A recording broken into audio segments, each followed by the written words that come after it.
But of course, we can find an exception to every rule.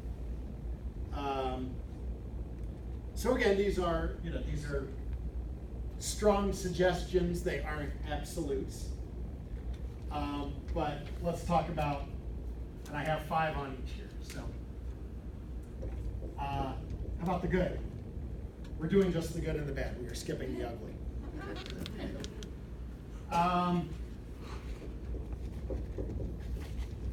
This one, you know pretty well, I think. Top of the sequence, whenever we do beginning bridge 101, and we say, pick a good lead. Hopefully you have a sequence. Yeah. Well, the book I first read said you could get from touching on or something with 5 first. Is that true? Should it be a sequence of 3? So, yeah, so in our ideal world, it's a sequence of 3. So king, queen, jack, 10. That's ideal. Sometimes we lead from a sequence that is less than ideal, like king, queen, 10, or maybe queen, jack, 9. Sometimes that will cost a trick, and the situation that, where especially like, so my one of my running jokes is that once about every 6 months, I lead king from king, queen without the jack behind it. And then what happens is I see jack third show up in dummy, something like ace third is in declarer's hand, and now the fact that I have led my king from king, queen, 10 means we only get 1 trick in the suit, not 2. Because you see what happens when that jack shows up in dummy? If jack is in declarer's hand with the ace, they can duck and hope that you can continue, right, to blow the trick you're entitled to. But if your signaling is on spot, you won't lose 2 tricks in the suit. When the jack shows up on the board, unfortunately, this situation is pretty well marked, right? Declarer knows you've led from king, queen, so they win their ace, and they promptly lay a small one toward the jack and dummy, knowing that you have the queen, and that you can rise and take it or not, but that they get a second trick in that suit. So that is the problem that you run into, right? And the same thing can happen if you lead from queen, jack, 9, and you're missing the 10.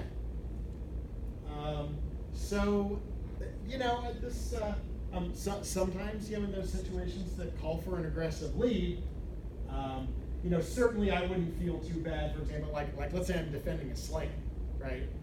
Well, we may not be beating the slam, and we may be setting up the only trick that we're going to get. So would I lead from king, queen without the jack behind it against a slam? Yeah, sure. Because I'm probably not giving them their 12th trick. And I might be setting up the only trick if we get any tricks on this. So, yeah, it's a judgment. It's a judgment call there. But yeah, we'd like your sequence to be 3. It doesn't have to be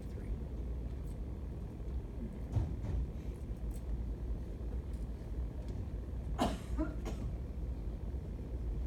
All right, so top of a sequence, usually good. Pretty standard here, ace from ace, king. Your partnership agreement might be that you lead king from ace, king. Apparently back in the day, king from ace, king was much more common. As long as you and your partner are on the same page about this, that's fine. I think the reason that most people moved many years ago to more commonly playing ace from ace, king is because that way when they lead the king, it tends to deny the ace, right? If you would lead king from ace, king, and you would also lead king from king and queen, until the ace or queen actually appears, right, this could be a little bit ambiguous for partner. And so I think a lot of people find it easier to just lead ace from ace, king, and that way we know that the person has the king behind it. Yeah, Diane? Let me get Diane first. Doubleton, do you lead king and then ace? So yes, so we usually flip-flop. If you happen to have exactly ace, king, doubleton, we go opposite of what our normal agreement is. Right? So if you and your partner always lead ace from ace king, when you have an ace and king together in the same suit, and your agreement is we always lead ace, if suddenly partner leads the king and it holds the trick, and then they lead the ace, they should be showing you exactly ace king doubleton. And they are doing that to clarify the position so that maybe you get the lead and you give them a ruff, right? That's the reason for doing it. Yeah, Ramona? Is it okay to ask the partner of the person that led, they lead the kings or the aces, that mean they have? Yeah, absolutely. It's probably a good idea not to assume that every time you see a king that it denies the ace, for example, even though most people are leading ace from ace king. So often a good idea to ask, or check their convention card, which hopefully they have filled out that little defensive box in the lower corner where ace or king or whatever are bold on the card, or they have circled or underlined their normal lead. This is definitely a good idea and absolutely appropriate to ask about that sort of thing.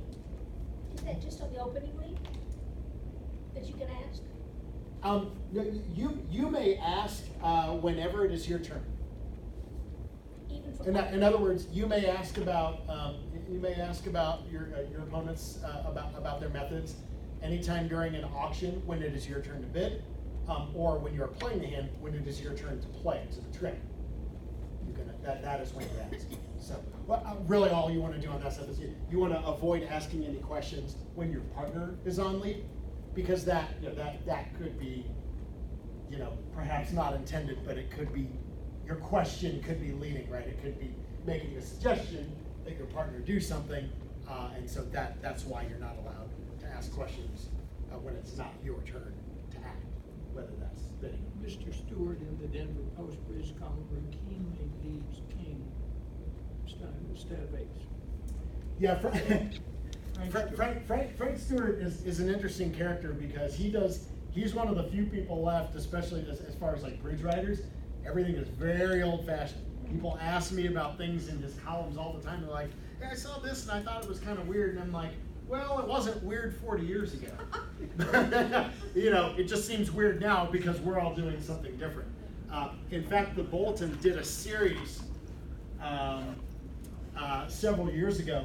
They did it was like a little symposium kind of thing, right? It was Larry Cohen versus Frank Stewart, and it was and Frank Stewart was defending standard American system, and Larry Cohen was defending 2/1.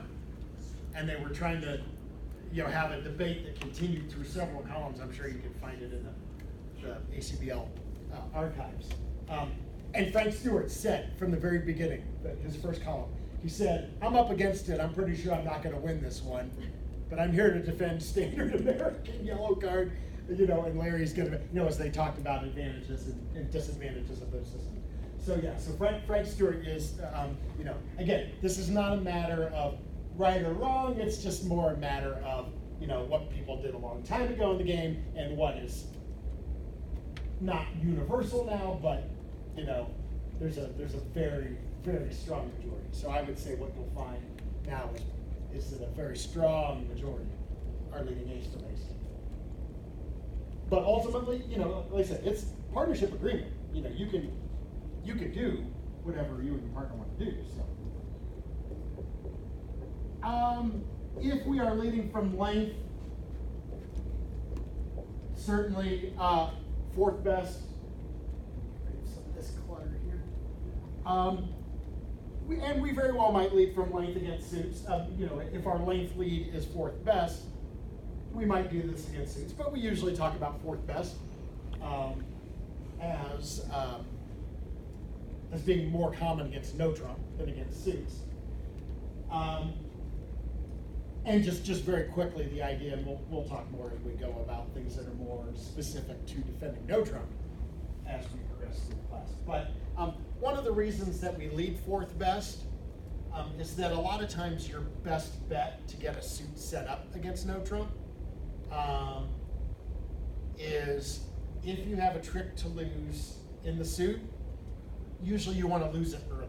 That's why we lead small. That's why we lead, and with the reason we specifically do fourth best is the partner can use the rule of 11 and theoretically and figure out, how many cards declare has higher than the card led, and, and try and figure out if there's actually any future in setting the long suit up.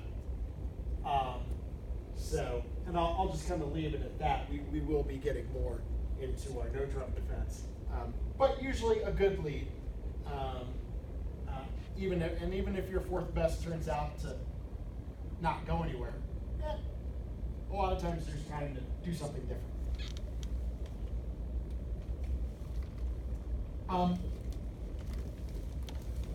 I'm putting this under good leads.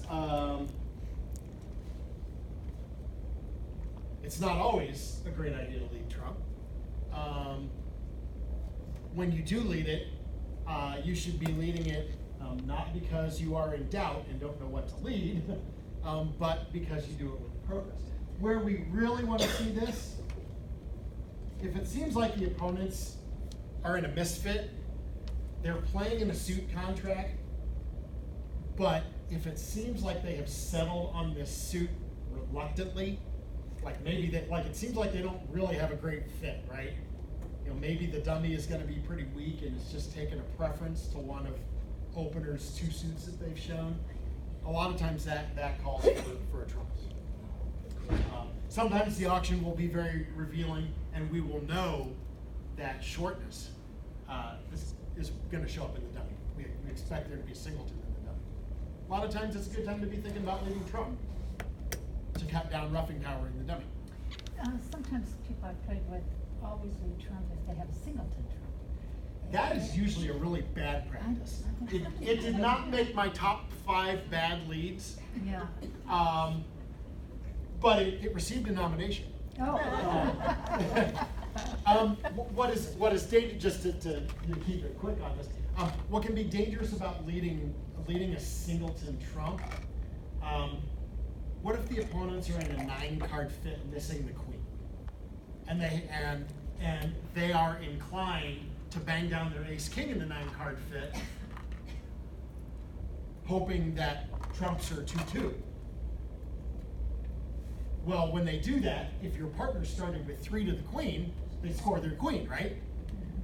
But if you lead your singleton trump, what do? You pick off partner's queen of trump, and which they probably never would have finessed for on their own, right? Right. So that's a lot of times why leading a singleton trump. Now, of course, I've had hands, and I hate it. I've had hands where I'm like, all right, they're in 4 spades. Heart lead looks wrong, diamond lead looks wrong, club lead looks wrong. My trump is a singleton. God, I hate this. and I haven't led a singleton trump for a long time. But on occasion, you're reduced to that in a situation where you feel like, you know what, it sounds like they have really good trumps and I don't think I'm going to give anything away here. So sometimes you do it just to be passive. But generally,